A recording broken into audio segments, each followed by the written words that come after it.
morning. Welcome to everyone, esteemed guests, and especially the amazing young women who are with us today. It's so wonderful to have you here. My name is Zandra Wagner. I serve as our interfaith chaplain at the university. As we begin our ceremony, we first want to acknowledge that we gather today on the traditional land of the Tongva people, past and present. We want to acknowledge and honor with gratitude the land itself and the indigenous people who have been stewards of this land throughout the generations. Again, welcome. We're so happy to welcome you to Girls Got Game right here at the University of La Verne. We're so excited to have everyone here to celebrate the empowerment and incredible spirit of young female athletes.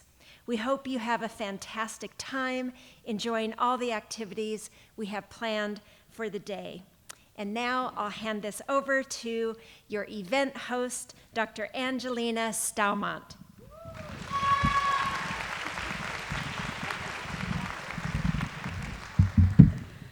Thank you, Dr. Wagner, for that incredible welcome. It's truly a privilege to be here back on the campus of the University of La Verne and recognize those who came before us. Now, to honor the initiative of Girls Got Game, let's give a warm welcome to Jeff Grant, the president of the Foothill Citrus Athletic Directors Association, as he comes to the stage and shares a few words. Thank you so much. Welcome again to everybody. I'm Jeff Grant, athletic director at Damien High School, and yes, we do not have any girls on our campus yet, but I have two little girls at home, and I can say honestly, I am hoping that one day they are sitting where you guys are. They feel as empowered as hopefully you guys feel empowered today. And really today is all about celebrating you guys, celebrating females in athletics, all of the accomplishments and the things that you guys do on all of your campuses today. And one of the beautiful things about today is none of us are we're all representing our schools, but we're all coming together, united as one, representing and celebrating each other. So hopefully today you feel the love of each other. Those rivalries can kind of be put on the side for maybe half a day, and then you go back to your campuses. I know a lot of you are competing tonight, and I wish you guys the best of luck. I'm excited to get to interact with all of you today. I would just like to say a couple of thank yous. Thank you guys to your athletic directors, your activities directors, and your campus supervisors for bringing you guys here today, so we can give them a round of applause for supporting you and bringing you here today. Thank you guys. I would absolutely like just to take one quick second to thank the University of La Verne for being able to host us today. They've been incredible hosts to us today, so how about a round of applause for the University of La Verne? Thank you, guys. And again, really, today is about supporting and empowering females within athletics and just recognizing the accomplishments of everything you guys do on your campuses every day. Hopefully you feel loved, hopefully you feel supported, and today really is about you guys. So hopefully you can interact with one another. I would encourage you to get to know maybe some people you don't know, maybe interact, mingle, find a table at lunch with maybe some girls that you've never been introduced to, or maybe a school that you may have never played before, and really just get to know and kind of congregate and socialize with. There's over 600 of you guys here today, which is awesome. So thank you guys for being here today. Really enjoyed it today. Good luck to all of you tonight, and I wish you guys the best in the rest of your year. So thank you very much.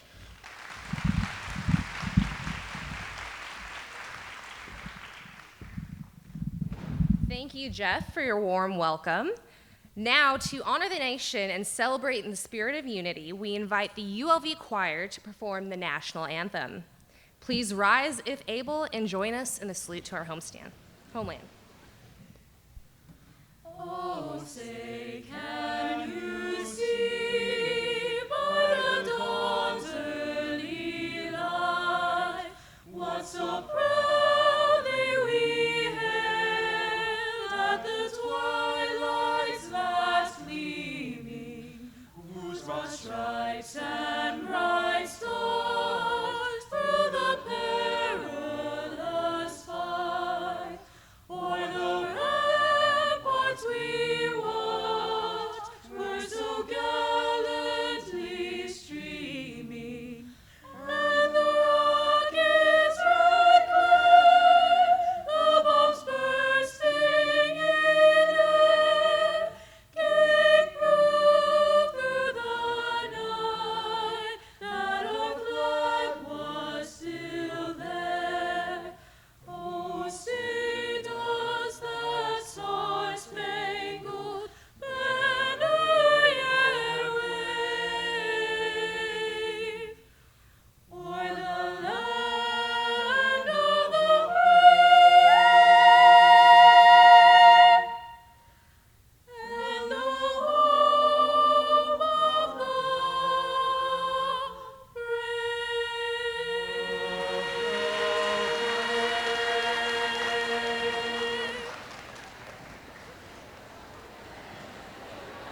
Thank you to the ULV Choir for that wonderful rendition of our national anthem.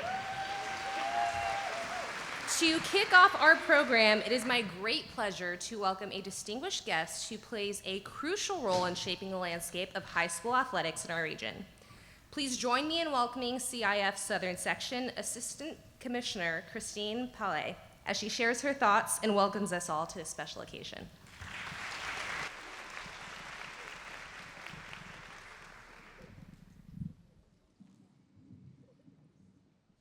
Good morning, and thank you so much for having me here. When I was in high school, I really didn't know what CIF was. I thought it was just where we got to go if our team did really well at the end of the season, we got to go to CIF. But CIF is an organization of all of your principals and athletic leadership at your schools that actually make all the rules and create the opportunities for you ladies to get to participate in athletics. And it's an organization that empowers the stakeholders to really make the decisions that make your experience meaningful and hopefully memorable. I want to share one of my best memories from high school sports, and it's not necessarily one of winning or setting records, but it's definitely one I'll never forget and one that my friends and I still talk about to this day. So we were at league championships, and there were about 6 rival schools there competing for a swimming league championship, and it kind of came down to the last relay. And my school all we needed to do was finish that relay. We could have finished the next day. As long as we finished legally, we would have won that league championship. And the long whistle blew, and everybody stepped up on that block, and lane 4 was the lane that was designated for my team, and we were all at the other end ready to cheer for our team and really excited because we just needed to finish this relay in order to win. There was nobody in lane 4 when that long whistle blew, and we looked around, and the announcer said, "Lane 4? Anyone?" All the other lanes were full. They had swimmers in their lanes, and lane 4 was empty. My coach is yelling, girls, where are you? Mission Viejo, where are you?" And the starter couldn't wait any longer, said, "Take your mark," started the event. My coach smashed her acrylic clipboard, and she couldn't believe that had just happened. And we're looking around, and the team kind of came running up. They were sitting right behind the block, but they had their headphones on and didn't hear that the race got called, and we ended up not winning the league championship that day. And the lesson for me was one of acceptance and one of grace and one of coming together as a team and embracing each other, right? Because as much disappointment as there was that day and the mistakes that were made, we had to really embrace each other and not make our teammates feel defeated in that moment. And as much blame and things as we initially felt, it was a hard lesson. We showed up at CIF, and our rival school, they showed up with T-shirts on that said, "League champions, you had to be there." Yeah. So that kind of stung a little bit, but it definitely fueled us to get ready for that next competition. And we definitely were ready. We ended up winning a CIF championship, which was great. But I remember that because it really taught us how to come together as a team, how to forgive our teammates for their mistakes, because we can all make them sometimes, and how to recover from those mistakes. And the best way to recover is to come together and get better for the next time. So while we have these memories of high school sports, what I want you to remember is these relationships are going to last you a lifetime, and the lessons, they're going to transcend through life, and you're going to learn things that you don't realize that you're learning. But sports are amazing in that way. You will have these experiences with your friends representing your community and your school. And 25 years from now, you're going to talk about that relay where maybe somebody didn't show up and you might have lost the league championship. I found myself talking about it just last week. I saw a friend at a friend's birthday party and her husband brought it up. It was kind of a funny thing, but just remember to practice grace and forgiveness, and we are not our mistakes. It's how we recover from them, right? So that's the lesson that I learned from high school sports. I hope as you go through life that you are going to take with you the great memories that you have. Keep going. Not everybody participates in sports, right? But extracurricular and co-curricular activities in high school make it special. And I hope that you guys revel in all of the special moments that you have. And please enjoy this time in your lives because it's an awesome one. And make sure that you just look around at your teammates and make those memories with them, and thank all the adults that dedicate their lives to making these memories with you too every day. All right? Enjoy your day today, and thank you so much.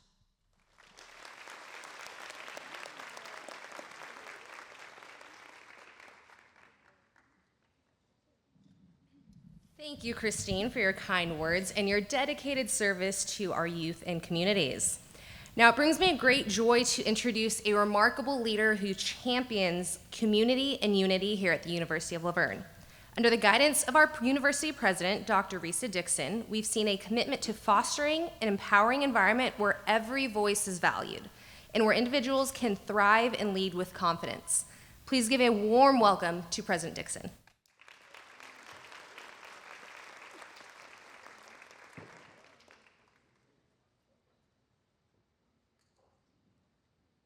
Thank you, Angelina.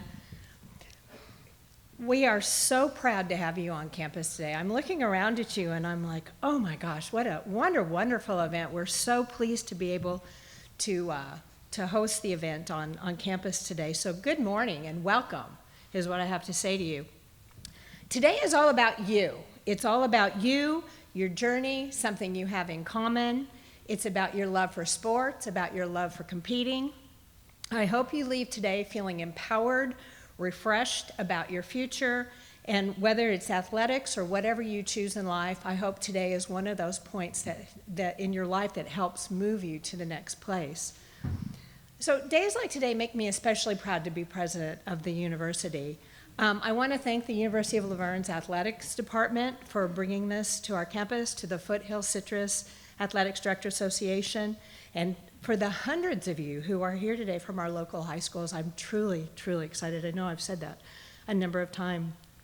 Many of our La Verne athletes are here today to spend the day with you to share their experiences, their challenges, their triumphs, in order to give you the best experience today that we can give you.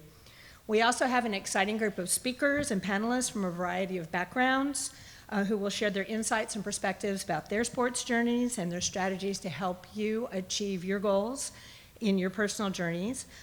Your opportunities in life are seemingly endless. I know you're sitting here thinking, well, this is a day, but what you're engaging in your sport is going to change the course of your life. Sports have a profound effect on a person. The lessons we learn in sports, whether it's through competition, sportsmanship, teamwork, perseverance, our response to success, our response to failures, our responses to loss, build the characteristics that we carry through our lives. You will be changed in terms of how you learn to deal with all of these. How you win is just as important as how you lose, and you're learning that. The women in this room, you are part of an incredible journey. I can tell you in my lifetime, I have seen women break down barriers and open doors so you can be here today competing in your sports. As you look around the room, you see a community of strong, capable women who are ready to make their mark, not just in athletics, but in life. So thank you for being here today. It's an honor to share this moment with you. I can't wait to see the incredible things that you have in store for your lives. I hope in the future to run into some of you and have you come up to me and say, I remember sitting in that room, and these are some of the things that have happened to me in life. So with that, it's now my pleasure to hand this off to Dr. Jenna Pennetier, the Director of Athletics here at the University of La Verne. Thank you all and welcome.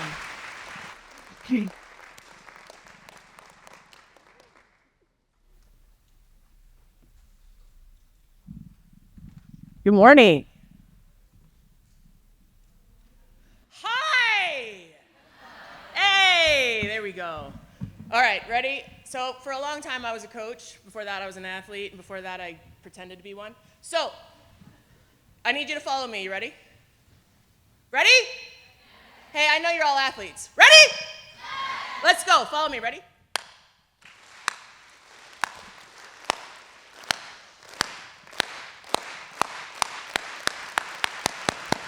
Leo's on three. 1, 2, 3.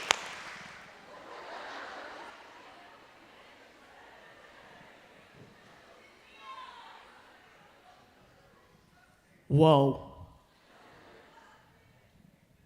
One more time. We're going to say Leo's.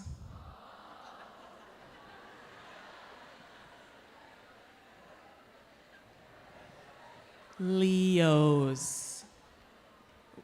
Ready? Ready?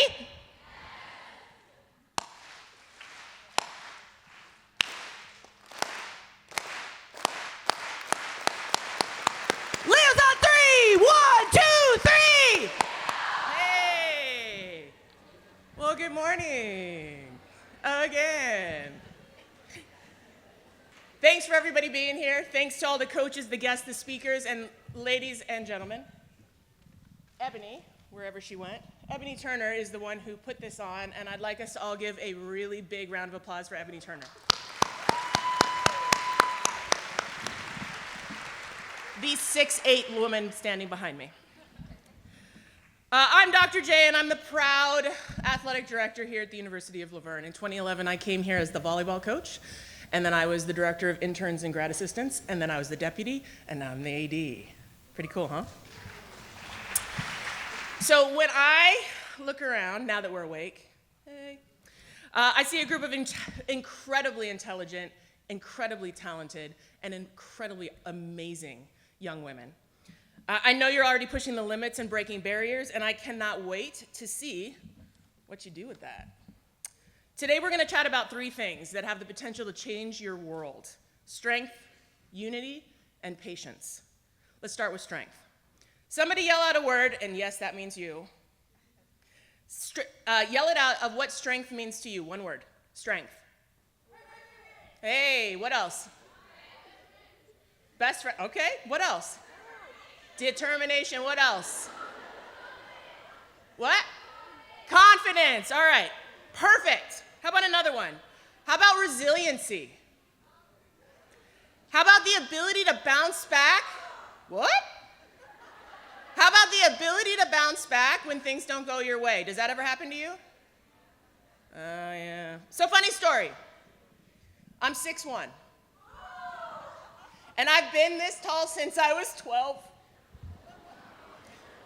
And I have a size 13 shoe since I was 12. Okay? As a young girl who grew up super fast, I decided, actually no, I lied. My mom decided that in order to teach me how to walk and chew gum, she made me play soccer. Any soccer players? Yeah. Oh my goodness, I loved playing soccer. And as a super tall human who could touch the crossbar, they put me in goal. Yep, but that's all right, because I got to pluck balls out of the air. It was fun. And then I went to high school, and I was super excited because I was going to Van Nuys High School, and I was going to play on their high school team. And guess what? Dun, dun, dun, no girls' team. Right? What am I supposed to do now?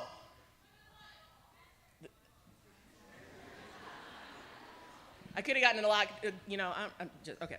So I walked around that day, looking at all the tables, seeing what they had, and there was a table for volleyball.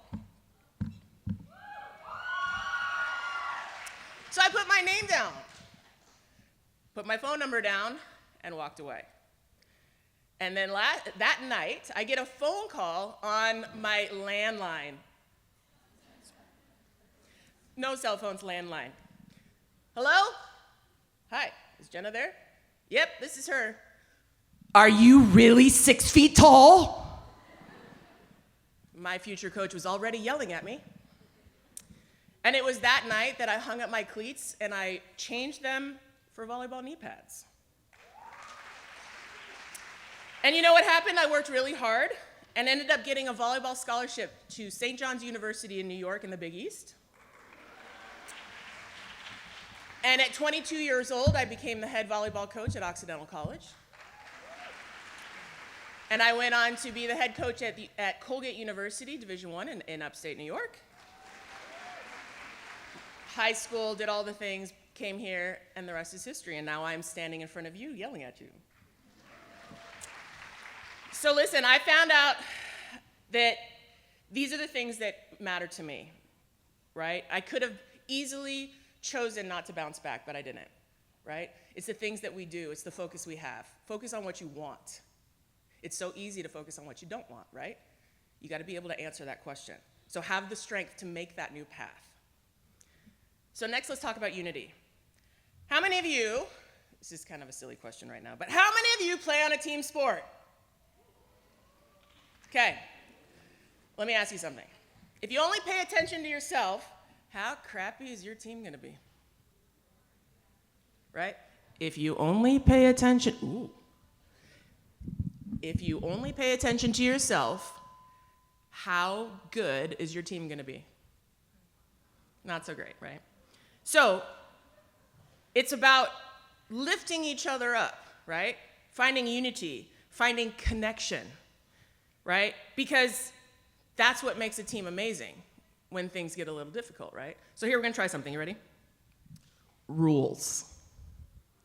Here are the rules. No smiling, no talking, no laughing. You ready? Turn to the person next to you. No talking, no smiling, no laughing. Look them in the eyeballs. And definitely don't look at the booger up their nose. Wait. What happened? Wait, are you forming a connection with somebody who's sitting next to you right now? Without talking, without smiling, and staring at their boogers? Welcome to team unity and team connection. It doesn't take talking to connect with somebody who matters to you.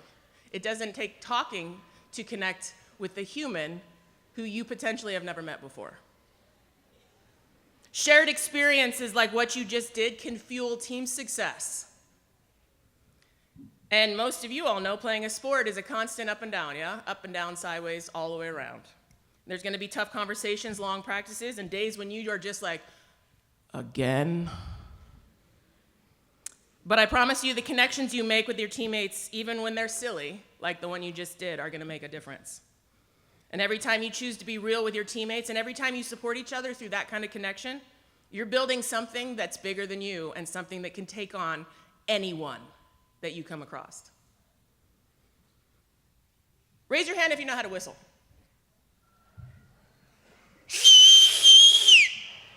Raise your hand if you know how to whistle. Okay. Now, hands down. Raise your hand if you could do it the very first time you ever tried. Liar.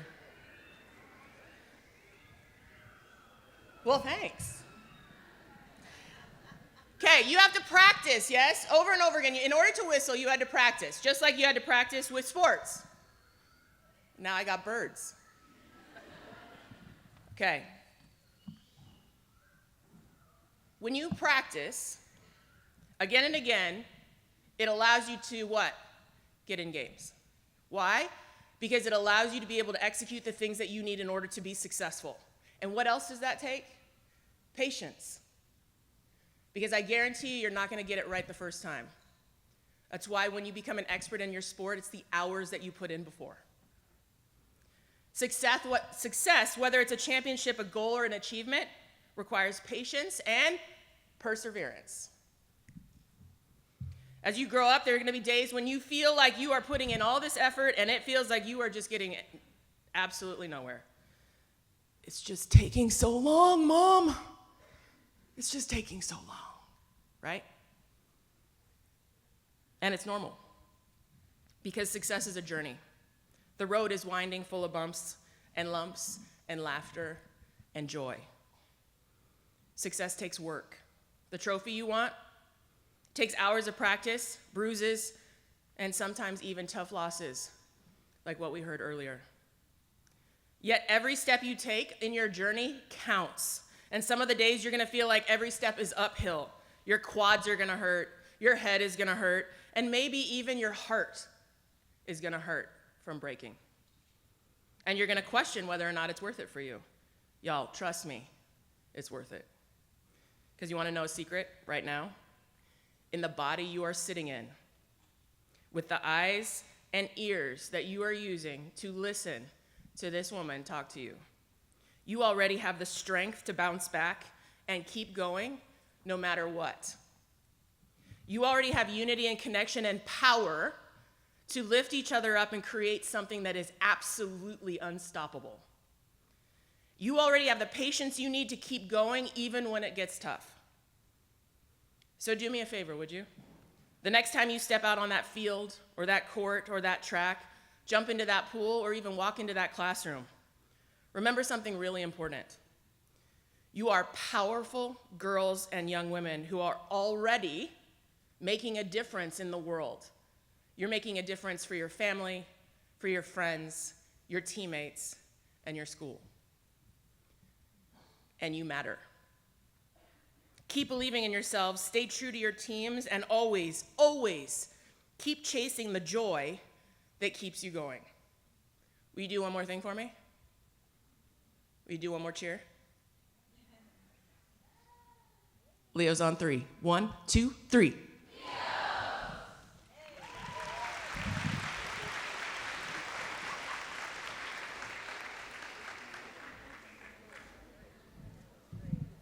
Let's give a big round of applause for Dr. Panettiere.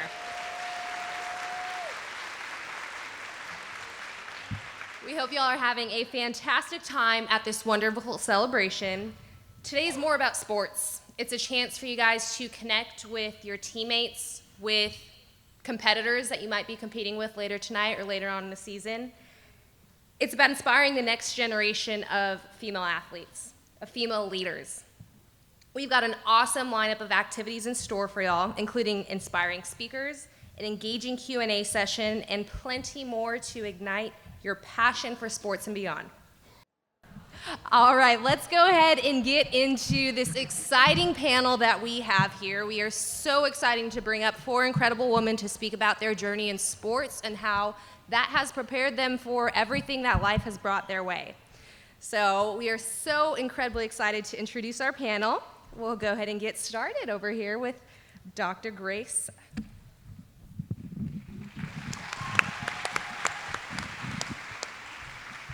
Good morning, good morning, good morning.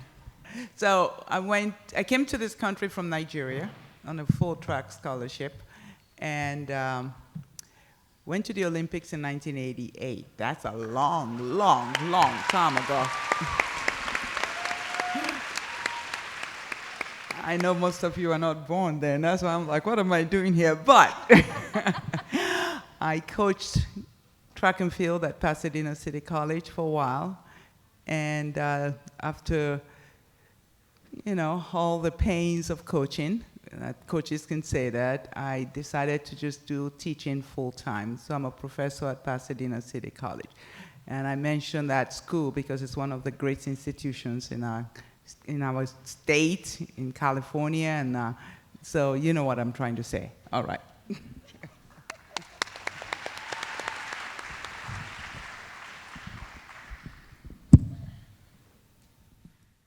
How we doing? Everybody's good? Okay, so I'm one of those persons that I like crowd participation. So I'm going to start with this. Before I even introduce myself, I want you to say this. I can be what I'm called to be. You know why that's important? It's because for me, let me introduce myself. My name is Kim, last name Bly, the shortest name on the stage. I never thought that I would be where I am today in terms of sports and athletics. But how profound it is that sports can take you full circle around the world. I actually referee here in this same conference, on this same floor where I'm sitting today. And it's an honor to be here in front of you all, coaches, athletes of all sports. I'm proud to represent our community, my culture, and our sports world. My newfound motto is Women Can Too, or WC2. That's going to be my new motto. You can hashtag me as well, Coach KB22 on Instagram, by the way, if you want to do any posting. But I'm a sports enthusiast. I'm a teacher, an educator of 28 years. I'm a football, yes, I said football, and basketball official.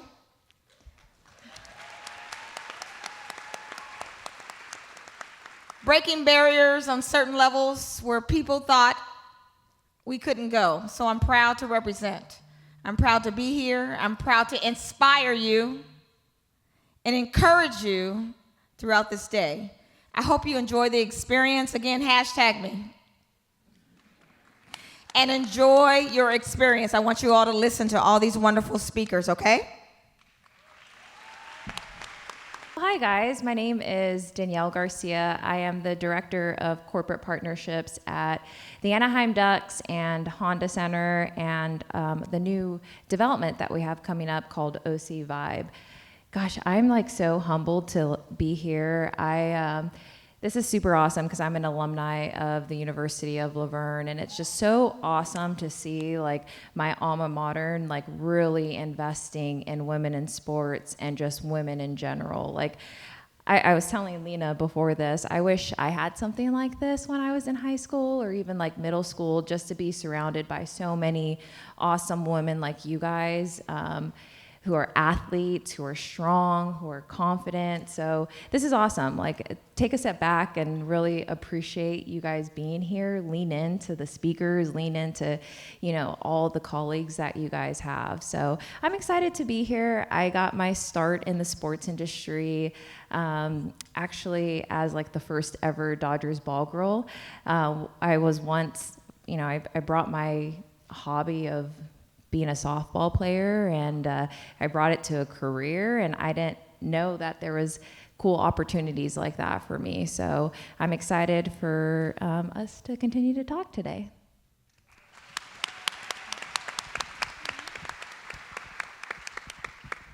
Thanks. Hi guys, I'm Kelsey Quarles. I am a civil commercial litigator at Goodwin Proctor down in downtown LA. I got my start at Laverne as well. I played volleyball here for 4 years, some of the best 4 years of my life. And Jenna was also my coach, so as she was talking, I felt a little bit of like oh my God, like am I gonna have to run lines or something? A little bit of a stress, but love her, and she did so well. So I played volleyball at Laverne. I also, I played sports growing up pretty much like my whole life. I started off in basketball, played some soccer, track and field, and then just kind of stuck with volleyball. So I feel very at home here with a bunch of female athletes. I am also super excited for this event. I wish that there was something like this when I was in high school, and something kind of tailored more toward unity instead of just thinking about the competitive aspect of it and competing against each other. So I'm excited for this event and excited to chat with you guys.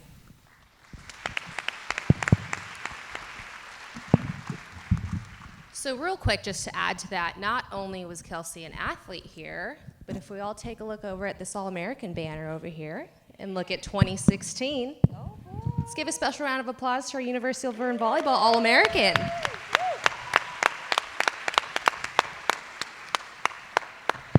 It's awesome to have you all back here. Kelsey, I'm sure there's awesome emotions being back here on this court, on this stage. We've done a lot of growing in this building. Like Kelsey, I am also an alumna of the University of Laverne. I spent just over a decade here. From coming on as a basketball and track and field athlete, growing in my experiences and leadership opportunities as a leader on campus, as president of the Student Athlete Advisory Committee, taking part in Sigma Kappa sorority, being involved in other activities on campus. I had the opportunity to continue my higher education here, and I received my master's, my Master of Business Administration with a concentration in marketing, and after that decided to, go through 3 more years of school and pursue my doctorate in the middle of the pandemic. So 10 years of being a Leo, it's always nice to be back and be on this campus, and of course, take part in such an incredible event where y'all get to be here and just be around some incredible women and hear their experiences and hopefully take something with you that helps shape the rest of your life, and you guys can look back at this day and be like, wow, that was really cool. I'm so excited to have that memory, as so many of us up here wish we would have had something like this. So thank you for your introductions. We'll get right into it. Kim, we'll start with a quick question for you. Perseverance and grit, 2 very important things. Can you take us back to a moment in your athletic career when you had to dig deep and find strength within yourself? And what did that experience teach you? So, I will say this. Back in 2017, I was officiating a game in Chicago, and at that time, I was on a rise. I felt like I was moving up in officiating, where a lot of people would tell me, oh, this is a man's world, this is a man's sport, you can't do it, because it was a men's event. But I went. I throw the ball up. Jump ball, throw it up. I've thrown the ball up 1,000 times. This one time I threw the ball up, a gentleman ran into my knee and blew my knee out. It was so tragic that I blacked out.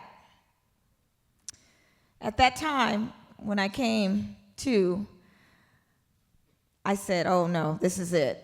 Because for me, I'm a little bit older in age when I started officiating. So I thought that was it. That was the end of it. I won't do it anymore. I'm done. I can't. It's too much work. I can't do it. But something inside of me said, you have to have this perseverance, because God called me to do this, to break barriers, to show young girls like yourself that you can do it too. So I worked my way back. I had to learn how to walk again. I had to learn how to run again.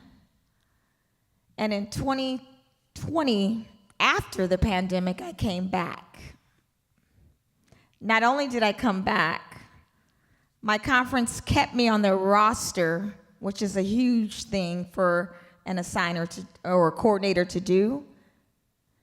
But I also was picked up in Division II football.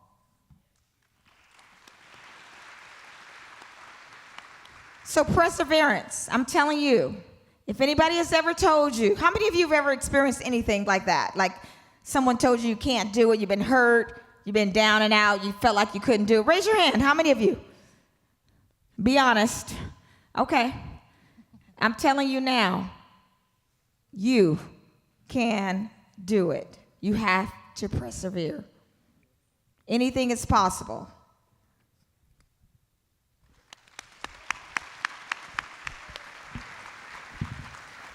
Dr. Apiafi, building on the idea of individual strength, can you share some advice on how young female athletes support each other to build collective strength within their teams?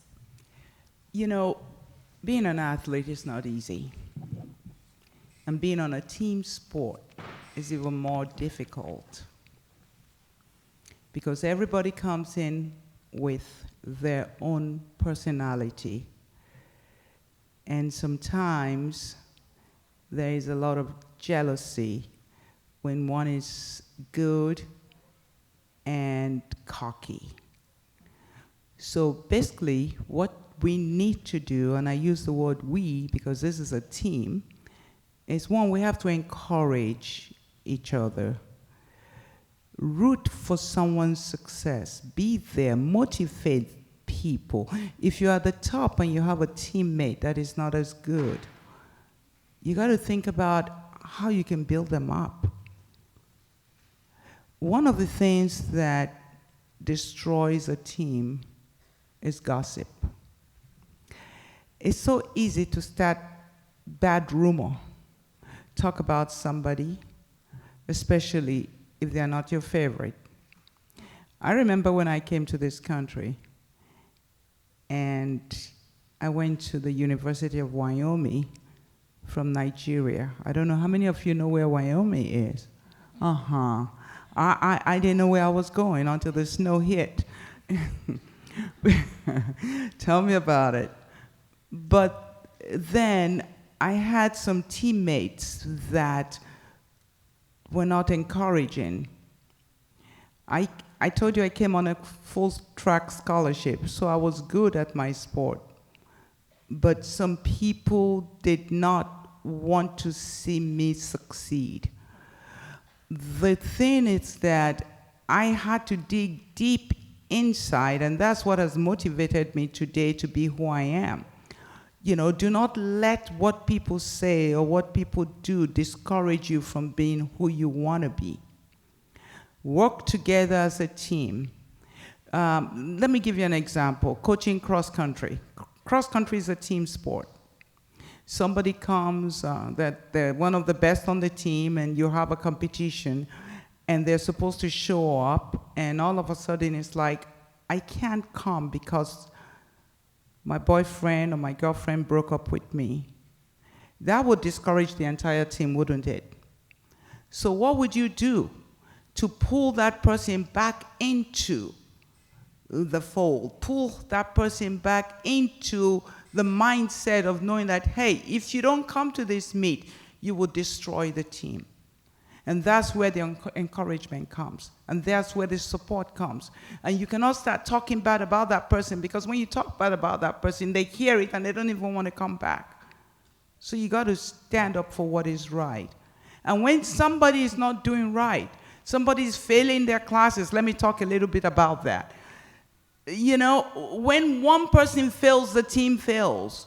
So if you have a teammate that is not doing too well at school, I will advise that, you know, you help them. You're good in chemistry. They're failing chemistry. Pick them up. Encourage them. Tutor them if you have to. It's a sisterly thing. Be there. And avoid putting things on social media that will tear your teammate down. Put positive things about your team on social media. Thank you. Some very important things there. Just quick show of hands. How many of y'all have heard something negative about yourself or seen something negative about yourself and you just kind of sat for a moment? Raise your hands. How did that feel? Not the greatest, right? For that one negative voice, that one negative tweet, that one negative article, it takes 50 to 100 positive affirmations to rebuild that confidence. Be the positivity in the world that your teammates need, that your friends, your family needs, and understand how our words carry so much power, not just within your own lives, but with everyone else's around you as well. Kelsey, unity plays a crucial role in team success. Can you explain why it's so important in sports and how female athletes can work to create a sense of unity and togetherness within their teams? Yes, but first of all, when you were just like, can anyone raise their hand if you've seen something like negative about yourself? I thought you were totally going down like a Mean Girls route, and it felt very like we're in a gym. It felt weird, but I'm glad we did not go there.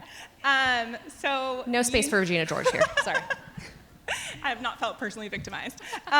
So for unity, I think it's really important, as Dr. Grace was saying, that if one person on your team fails, like the whole team fails pretty much, and you want to have unity in your team so that you have that togetherness, so that you guys are working together toward a common goal. And the reality is that like you can't do it alone, even if you're on an individual sport. you still can't get to like the championship alone, right? Like you can only score so many points on your own. You have to rely on other teammates. And so one, that's why unity is so important. And then I think there's also like, the more you feel unified with your team and the more that you are taking steps to build connections with your teammates, that's going to, one, help your team as a whole, and two, like help yourself not be so focused on you and any mistakes that you are making, or like only being kind of like your only vision is just like you and your stats and things like that. So it's gonna help on two fronts. In terms of the teamwork front, like being able to have your teammates help you get to the place where you wanna be. With Laverne, when we were playing volleyball, it's a little, I'm a middle, so it's hard for me to kind of practice on my own anyway. Like I need someone to set the ball for me. I want someone on the other end to help block me, but we started a culture of staying after practice to practice with each other and to kind of like do drills and reps when our coaches were gone. And that brought our team so much closer because you were helping someone else as you were helping yourself. And those late nights in the gym alone, you really got to know each other well, you got closer. I was able to work on my hitting while the setter was able to work on their setting, and we just kind of like bounced off of each other. So I think that's one way to really help create unity in your team and to help better one another.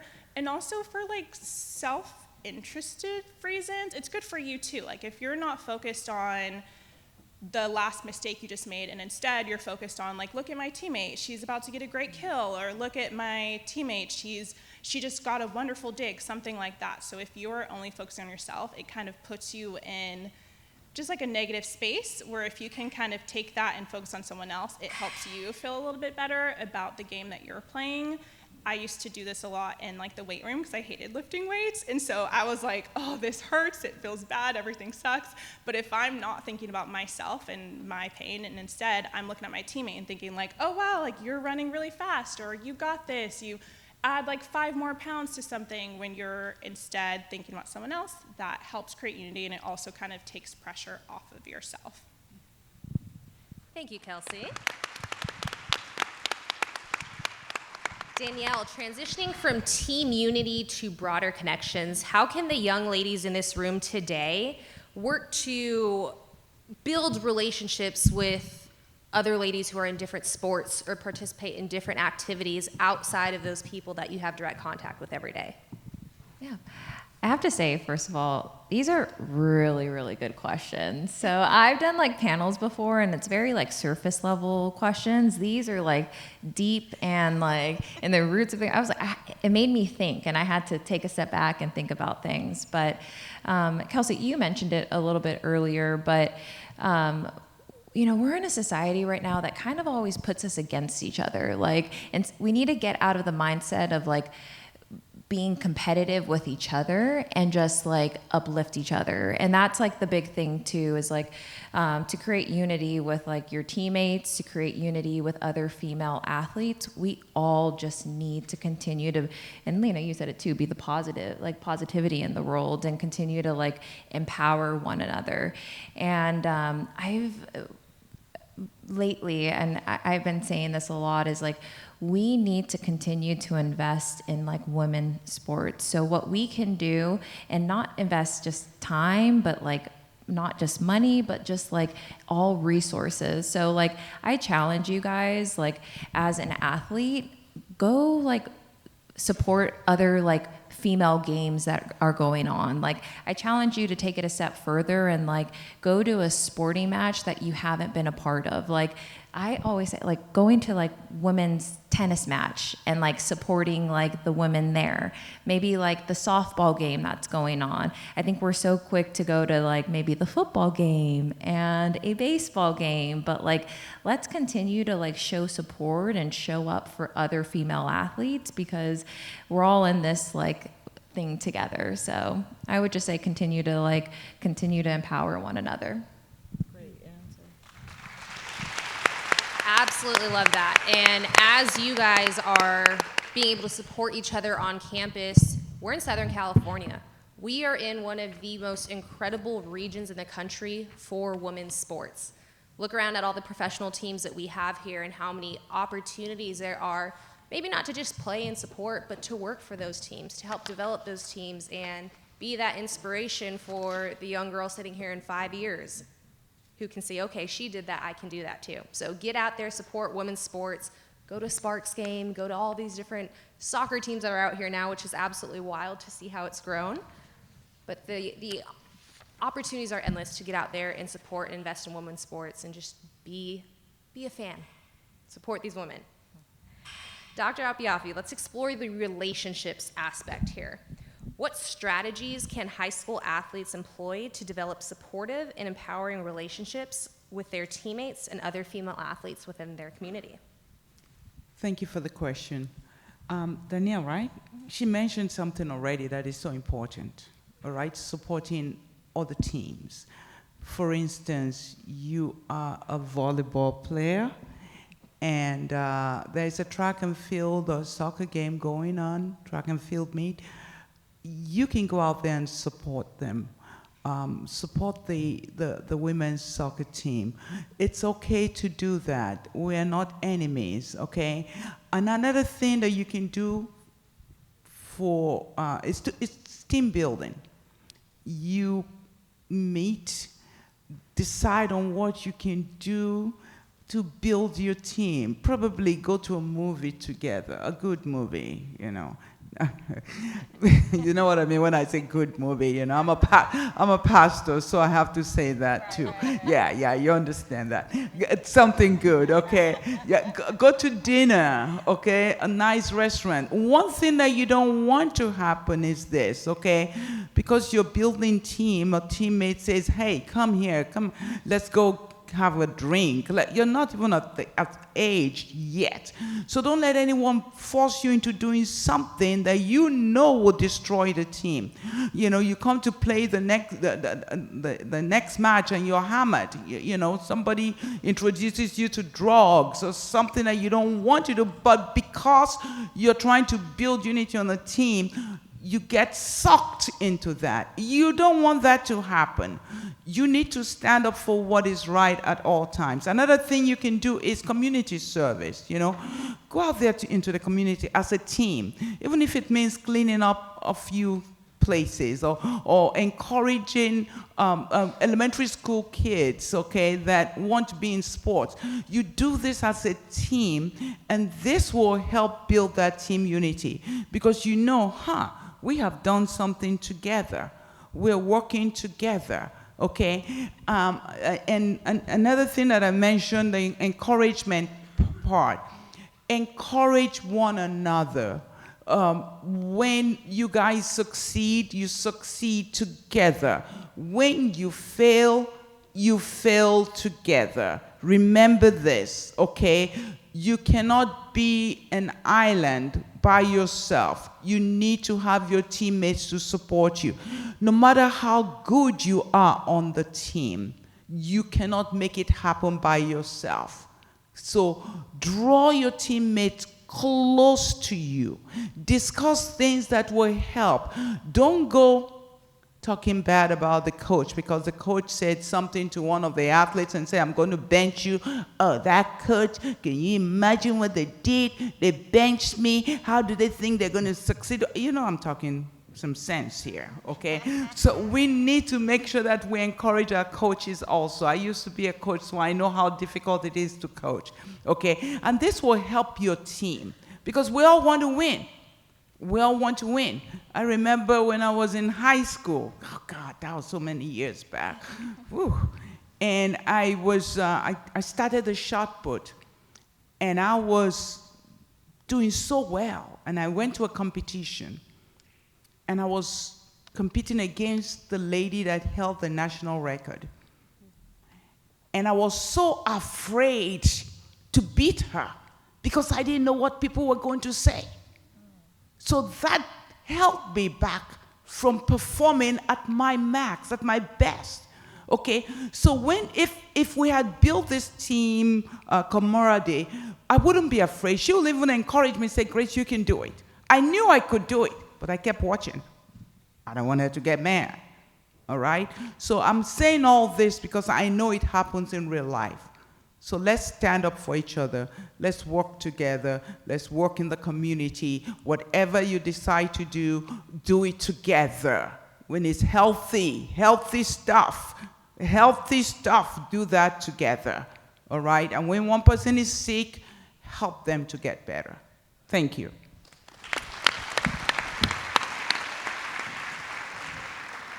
Kim, let's talk about patience. How have you navigated the balance between short-term goals and long-term aspirations, and how has patience played such a crucial role in that process? Great question. These questions are so deep. But before I answer that, can I get everybody to give me a 1 clap? Give me a 1 clap. Give me a 2 clap. Give me a 3. 4. Okay, that was good. Give me a 1, 2, 3. Okay, I should have everyone's attention now, I hope. Give me a 10 clap. I like that. It's important to set goals, short and long-term goals for yourselves. But it's hard. It's really hard sometimes because patience. We talk about patience. In this world that we live in, everything is about quickness. I want things quick. I want things to happen right away. I want to get there right away. I'm looking on TV. I see all these athletes. They're getting it. The NIL deals that's going on right now. The money. It's quick. Social media. Instagram. TikTok. What? It's quick though. Everybody wants it real fast, but you gotta have patience. When I started in sports, we didn't have as many opportunities as you all do now.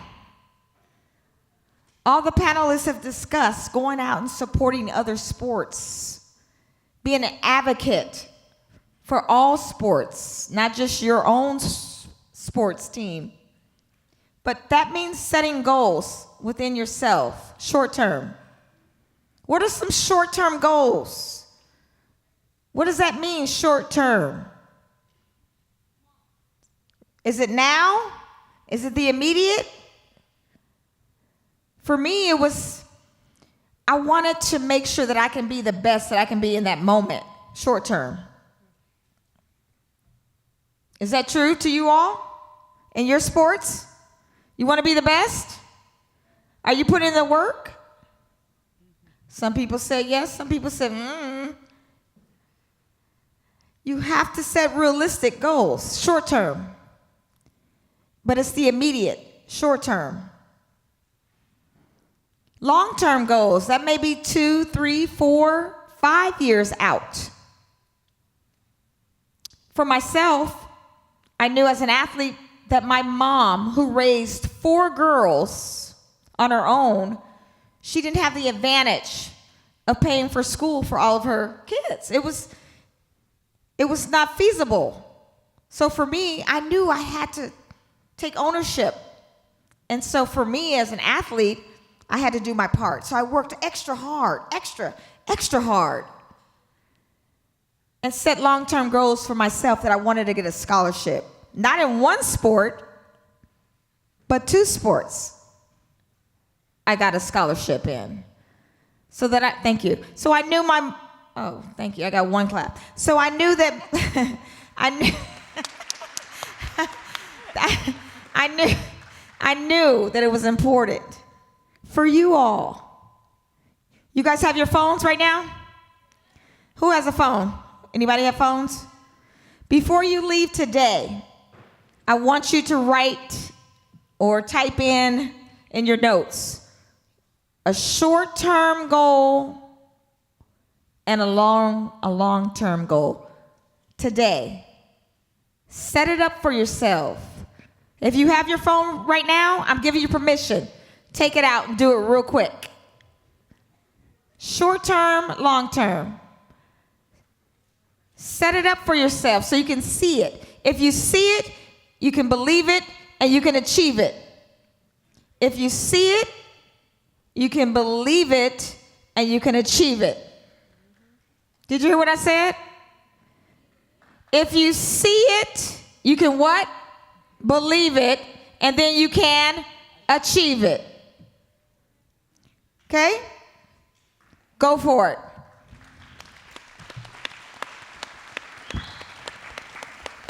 Danielle, setbacks are part of anyone's journey, let alone an athlete's. What advice would you give to a high school athlete who might be feeling discouraged or frustrated, and how can they cultivate patience during those challenging times? Yeah, you said it. We're all inevitably going to have some setbacks and frustrations and get discouraged. But the best thing and advice I can tell you guys is be patient and show yourself grace. So what I mean by that is everyone's journey is so different. My pastor always actually says comparison is the thief of joy. And I think that's a lot of what we can take when on our own journey is we're always comparing ourselves. Well, like so-and-so did this and so did that. This is your journey. You got to keep your head down. You got to continue to work hard because that's what you have to do at the end of the day. A big story I love saying is when I graduated college, I knew I wanted to be in the sports industry, but this was like such a tough field to break into, let alone being a female. And I remember I graduated college, I'm paying student loans, and I am getting internship after internship after internship, which is great. But like 3 years later, I'm still making like minimum wage. I'm still an intern. And it was so tough because I had so many of my like female, like, my friends, like my sorority sisters, like they're crushing it in their careers, whether they're like teaching, whether they're in accounting, whatever they're doing, they're already making the big girl bucks. At least that's what I thought back in the day. And it was like, I had to take a step back and be like, okay, talking about long-term and short-term goals is like, my long-term goal is this. This is what makes me happy. This is what I want to do. This is the journey that I'm on, and I need to continue to persevere. And thank goodness I landed my first full-time job 3 years later. I'm in the sports industry. I'm thriving as, one of, especially in corporate partnerships, which is sales. It's such a tough, industry for women to break into, and like here I am. So it's like you really, really, really got to just like remember why you're doing this. Stay focused on your long-term goals.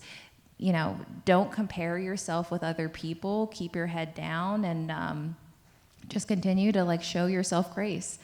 And then a big thing is like I just always say like continue like to support other women and empower them in their journey as well, because every journey is different. So, yeah. Touching on one thing Danielle said there is do what makes you happy. In our world of social media, it's so easy to compare your journey and your accomplishments to everyone else that you become so focused on that that you forget, hold on, I have to make myself happy. I have to do what gives me joy, what brings me excitement to my life. So find out what that is for you. It could be your sport, it could be your friendships, your relationships, it could be a pet, something that truly just brings you joy. So when you are in the thick of it and you're grinding through what you think are some of your toughest days in high school, you got a lot more coming your way, don't worry. You can be there in that happiness. You can be there with your friends, your family, your pets that bring you that true joy, and you have that to fall back on and say, this is who I am, this is what makes me happy, here's where I'm going towards my goals still. And I do want to say something real quick. That's such a good point is like a lot of times with like high school and not to say in any way, but sometimes like, or even after college, you're like, what's next? Like in my career and being an athlete, like what is next? I'm like kind of changing the script a bit, but like there is so many jobs in the sports industry that you probably have no idea, whether it's like the game presentation, whether it's marketing and the giveaways that you guys get, whether it's like sports psychology. There is so much to do to continue this passion that you guys have in sports to like turn that over to be a job. So like I challenge you, like if this is something that you guys are passionate about and this is what you guys want to do, there's a world of opportunity in the sports industry, and we need more female like you guys in the sports industry. I also wanted to piggyback on that. I'm also here to recruit the next official. We forget that, as Danielle said, there's many, many opportunities. If there's anyone interested and would like to get into officiating sports, see me. It's a world of opportunities out there for us. The opportunities are truly endless, as Danielle said. If you enjoy something in high school, you enjoy something in college, you can make a career out of it in the sports industry. It's awesome to see how much growth there has been in the industry with roles and opportunities, and there's truly nothing you cannot accomplish in this industry if you set your mind to it. Can I say something before? Absolutely, yes ma'am. You know, talking about this, as a mother, it encourages me because my daughter studied kinesiology.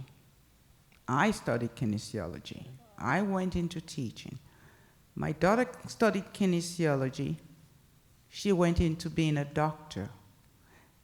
And today, she's the head team physician for the Lady Valkyries, which is the new basketball Lady Warriors in San Francisco.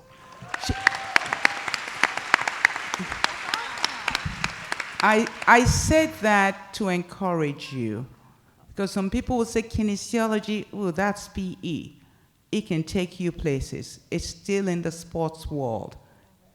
And she continued as a sports medicine doctor and landed this gig recently. So I'm saying that for you, so you can be whatever you want to be, okay?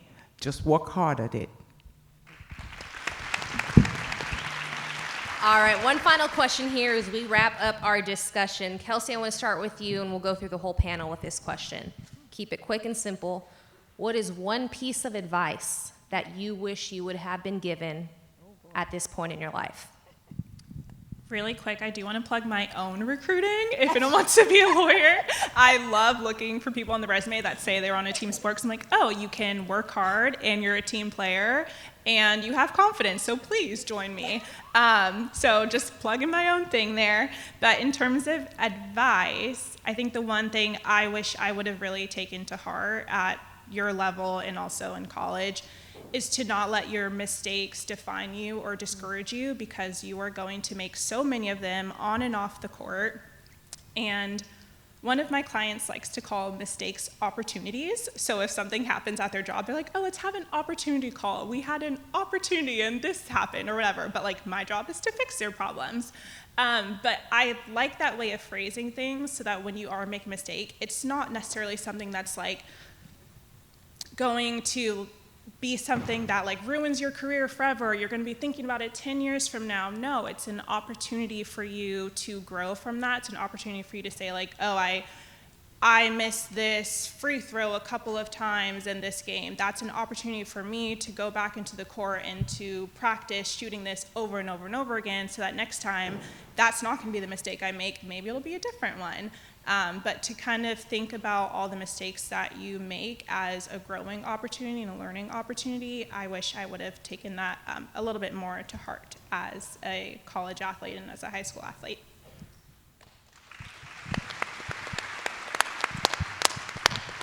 I wouldn't say this is necessarily advice I wish I would have received, but it's, I guess, advice I did get. My dad's actually here. My parents have always been so involved in like I give them for all the men in the room. Thank you so much for getting, the women here and supporting them in their journey. But I would say like, with my parents, they instilled in me that I am meant to be here. That this is I belong in the sports industry, whatever it is, I belong, I am meant to be a woman in sports. I'm meant to do this. So I just encourage you, and for everybody in this room, continue to tell yourself that I am meant to be here. I will be a doctor, I will be a lawyer, I will be this, and just continue to instill that and manifest it. I'm a big believer in manifesting things and working hard, but continue to speak highly of yourself and give yourself encouragement, because that's the big thing. And that's what my parents have always done, is speak highly of me and coach me to believe it. And once you believe it, you get the confidence and you're ready to conquer the world. So I would just say, be kind to yourself and teach yourself and speak highly of yourself.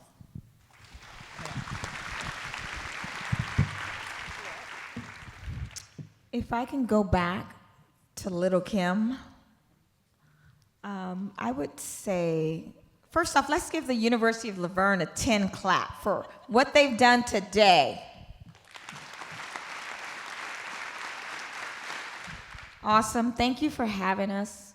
Erica, just everyone, thank you for putting this on. This is an awesome event that has been demonstrated today.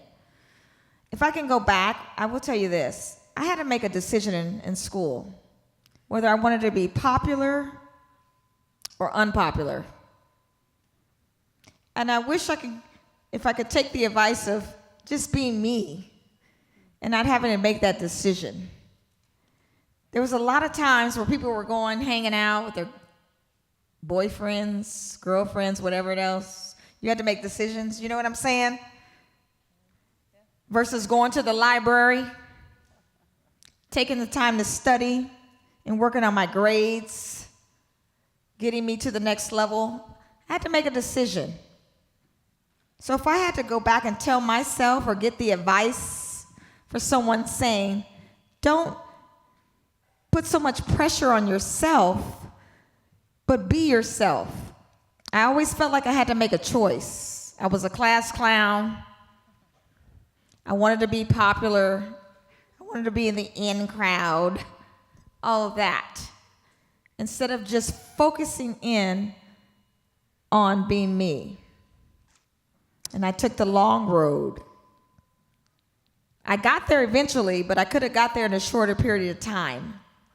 So for you all, and listen to me when I say this, you can go the long way or you can go the short way. You can surround yourself in a circle that are going to support you the right way, or you can go with people that are going to tell you the wrong things. You decide.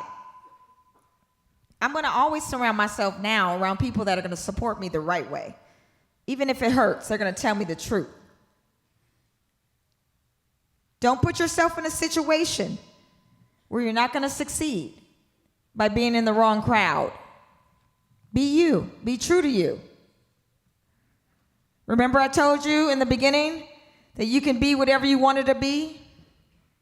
It's true, but surround yourselves around the right circle.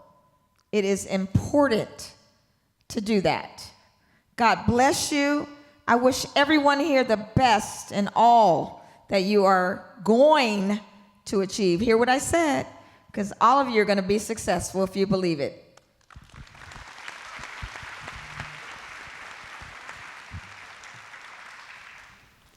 Thank you for listening to us. We've said quite a bit.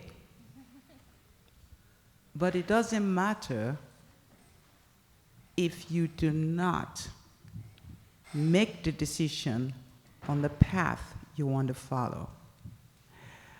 I'll tell you this, there's so many distractions.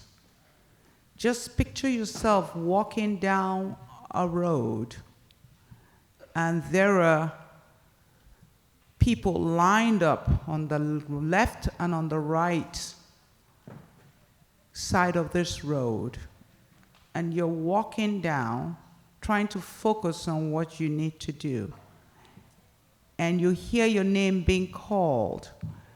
Oh, come on, join us. We're having fun here. Come on. You know, you don't have to walk down that road. Just come this way. This is a good time. You have to understand what a good time means. And these distractors are pulling you. They're calling you. The minute you take that step in the wrong direction, it sets you back. I remember when I was in high school, there's so much happening. You know, you can't even focus. This is great. At least you have people talking to you. It's so difficult to focus. But I had a book, laid my hand on a book, and I remember this book. The title was See You at the Top by Zig Ziglar. And I read this book, and it changed my perspective about life. I did not see myself down there anymore. I saw myself climbing a ladder to success. Now, I had to make the decision to move up. You have to make the decisions to move up. People will pull you down. That's their job. They want you to be at their level. But how are you going to see yourself? What do you see about you? Your parents are talking, you're ignoring them. Oh, forget it. Mom and Dad, you don't understand. Things are cracking. No, that's in the past. They're trying to advise you, you ignore them. But let me tell you something as a parent. Do not ignore the words that come from your parents, because some of it is very valuable. I wish you the best. I know you're going to climb the ladder of success. Don't put yourself down. Don't speak negative about yourself. The power of positive thinking. Start thinking positively about yourself. See yourself at the top, not only in your sports career, but also in your academic career. See yourself at the top. Having D's doesn't work. Don't say, I'll just get by with a D. D doesn't work. You got to be in the A's and the B's. I'm African, I can tell you this. This is how that's what we do. You got to see yourself. Forget the C's, the D's, and the F's. The A's and the B's, that's what you strive for. So start striving, and I promise you'll get there. Hallelujah.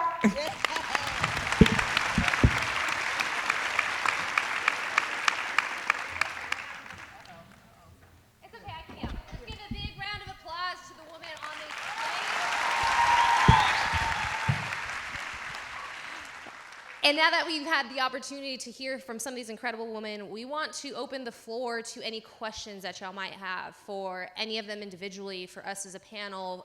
Anything that you have, go ahead and raise your hand nice and high, and we'll have someone come around with a microphone, or we can just use our sports voices and yell them out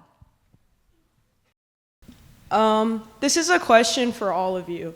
Like, what does it mean to be an athlete? Like, for each individual, person, because... what does it mean to be a volleyball player? What does it mean to go into track and field? What does it mean to be a referee? We all have, a different perspective on what that is, but we truly don't know why we do it. So what does being an athlete mean? When I started out in sports, I started out playing volleyball. See my height, right? I did volleyball.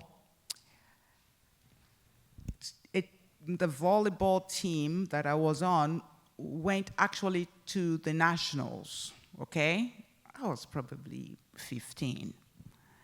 It was so scary for me, so scary. I didn't know what to do. I needed something for myself. And so I tried track and field, and it was more comfortable for me that way. Now, what does it really mean to be a track athlete, all right? It's hard work.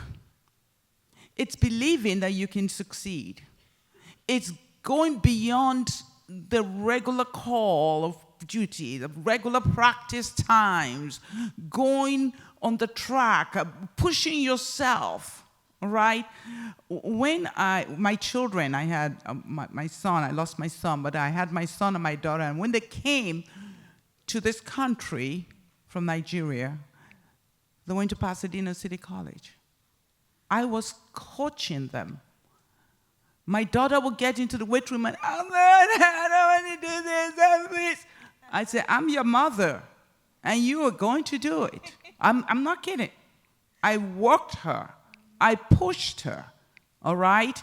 I made sure that she walked the straight and narrow. This is what it means to be an athlete. And when she joined the track team, played basketball, played volleyball, she started excelling. My daughter, I told you she's a doctor, but she played professional basketball overseas. Okay, she played in Turkey, she played in Denmark, and she played in Germany. But that is what it took. The discipline, the hard work, the staying away from the alcohol, the staying away from the drugs, the knowing that you have to push yourself to make it.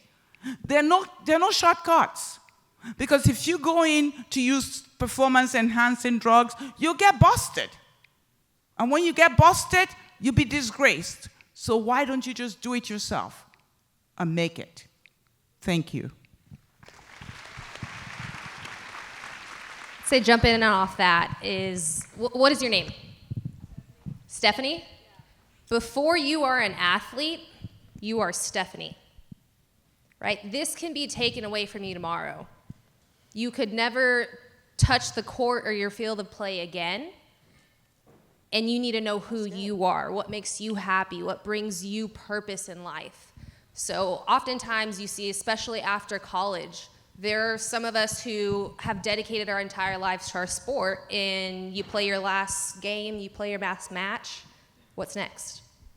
Who am I outside of my jersey number or my name on the wall? The accomplishments that I've achieved. So really leaning into figuring out who you are outside of your sport. Don't let it become your full identity. Lean into it. Be as good as you can with your sport, but invest in you. Figure out who you are, what makes you happy, and what you want to do to make this world a little bit better of a place for the people that come next after you.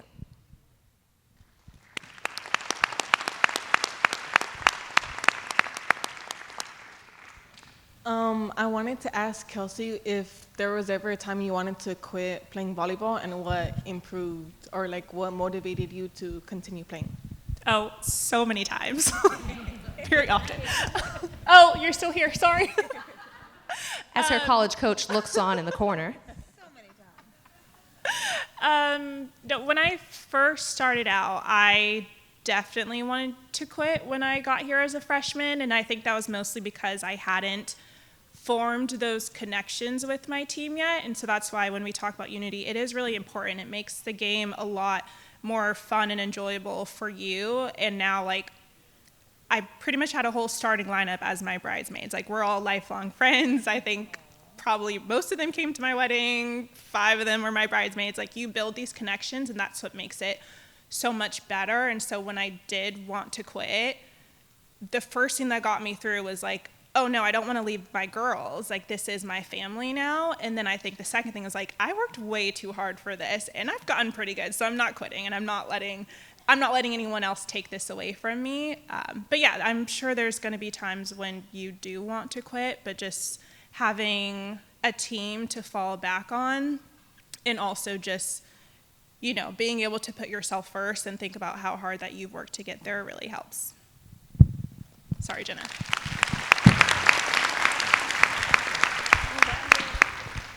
How do you gain your confidence back when a coach puts you down?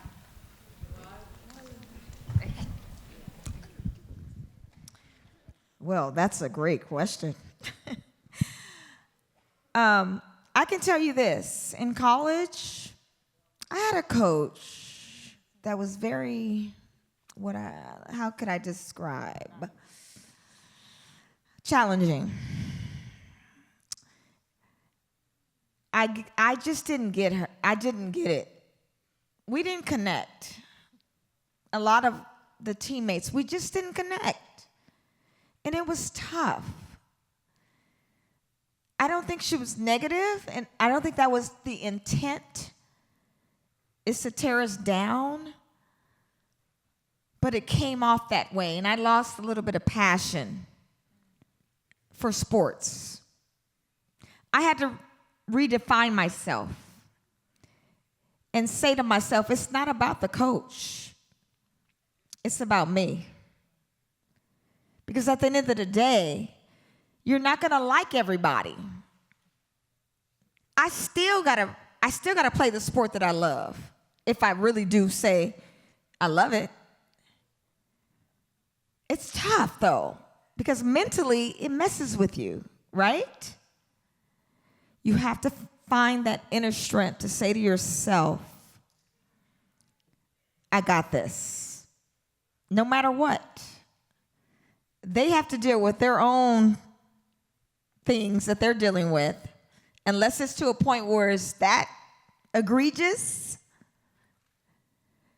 find a space within yourself and your teammates to say, we still have to be a team. Turn a negative into a positive, and believe me, it'll work.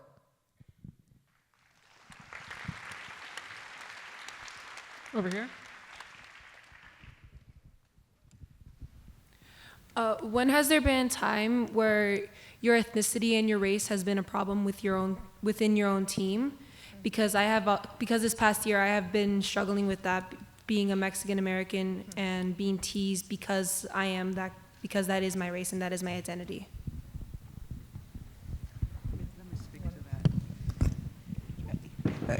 Let me speak to that. Of course, it has been a major problem. I told you where I went to school. I went to the University of Wyoming. I came from Africa. And several of my teammates, they had never interacted with an African.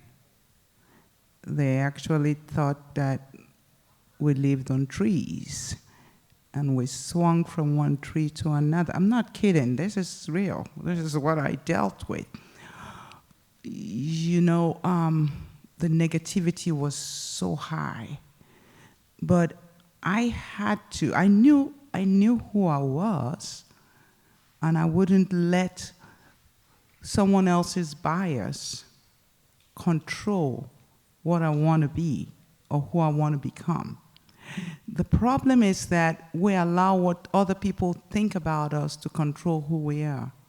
They have the right to think whatever they want to think or to act however they want to act. And you have the right to control your feelings and not to succumb to that negative environment. It's difficult. I'll tell you, yes, it's difficult. You get home, you'll be crying sometimes. But like she said, who are you? That's what matters first. Who did your parents raise you to be? And no matter what is happening around you, be who you are. Don't let someone else define you. I hope I helped with that answer. Since majority of and all sports were created and run by men, how do you handle just unhinged sexism and misogyny in male-dominated sports like basketball or flag football? Even though it's for females, it still has the inherentness of the men controlling, or wrestling, everything that men have chosen to dominate. How do you as women find your group and find your strength? I think that's the perfect question for me. Here I am, a few years ago, aspiring to be an official. Someone said to me, Kim, I think you can do football. I said, why would I do football? Why would I want to be outside with all those boys, those men? Why? I can't. I don't want to do it. Yes, you can. I said, no. Then I thought to myself, why not? Why not? They're going to tell you no all the time. They're going to say you can't. It's called breaking barriers. I work with 7 men on a crew each Saturday during football. I am a men's basketball official as a female, representing females.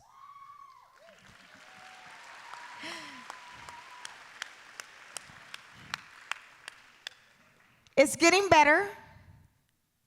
They're accepting us a little at a time. No matter what the world is saying right now in terms of equality and equity, which they're trying to diminish on a worldwide scale, no matter what that says, we are here as women and girls, young girls, to say, women can too.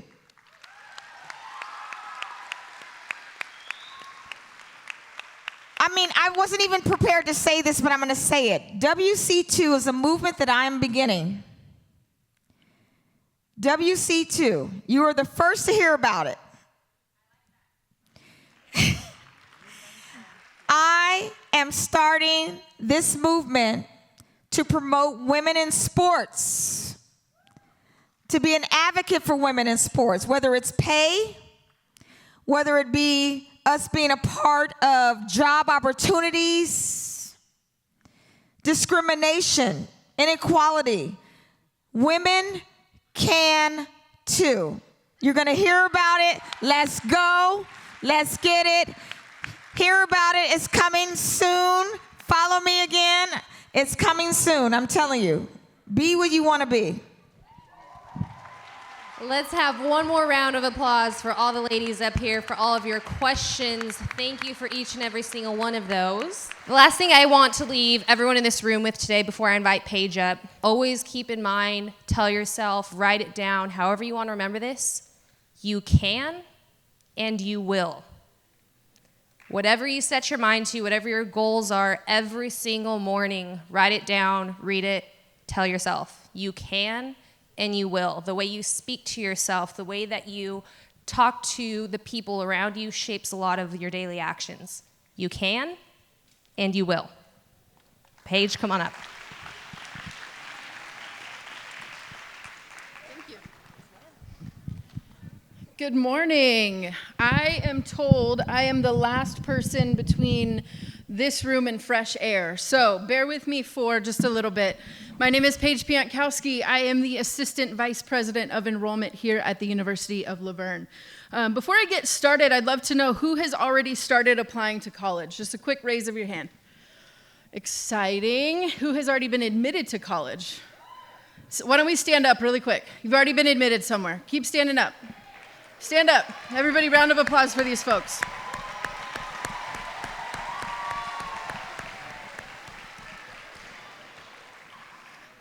My next question is, how many have been to the University of La Verne campus before today? Wow, lots of you. That's exciting. Well, I thank you for being here at the University of La Verne for Girls Got Game. I'm so excited to see so many young women athletes on our campus. Those of you who have been here have known that it's a beautiful campus. Those who have never seen campus are going to get an opportunity to do a campus tour. Departing from over there in just a minute, you'll see a few of our students. I really hope that you have seen that this day is dedicated to celebration and recognizing the strength, resilience, and dedication to women in sports. Every single one of you is important to the next generation of female athletes, and I cannot wait to see your accomplishments. Of course, I am here from admissions, so I get to tell you a few things as you're beginning to plan for your college journey. We all applauded some young women who have already been admitted to college, so find those women during your lunch and ask them to expand on the 3 main pieces of advice that I'm going to give you today. So, somebody asked you to bring out your phone before, bring that out again. Let me give you a couple pieces of advice. As you're looking to apply to college, go to college, and start that next piece of your academic journey, connect with the Office of Admissions. Admissions are your advocates. Connect with the coach of the sport that you're looking to play. That individual is going to be your mentor, your guide. You heard from one of our panelists that Dr. J is an important individual in her life and will continue to be so. As you look for your coach, that person is going to transform your life. Finding the right college is more than just about playtime. Your time in college will lay the foundation for your future. I hope that you've been able to see the incredible culture at the University of La Verne. And I'm excited to see the next step in your academic journey. For those who are interested, today the University of La Verne is going to be offering on-the-spot admission. So if you have not yet been admitted and you're very interested in the University of La Verne, we're offering on-the-spot admission just outside at our admissions table to any person who's a senior. So come and find us and bring us a copy of your transcript. It can be on your phone. We'll take a look. And I hope that you'll consider the University of La Verne. I hope that you'll consider this as your next stopping point. You've heard from some incredible speakers today. You've heard from individuals who have been transformed by the University of La Verne, and I hope that you will consider that same.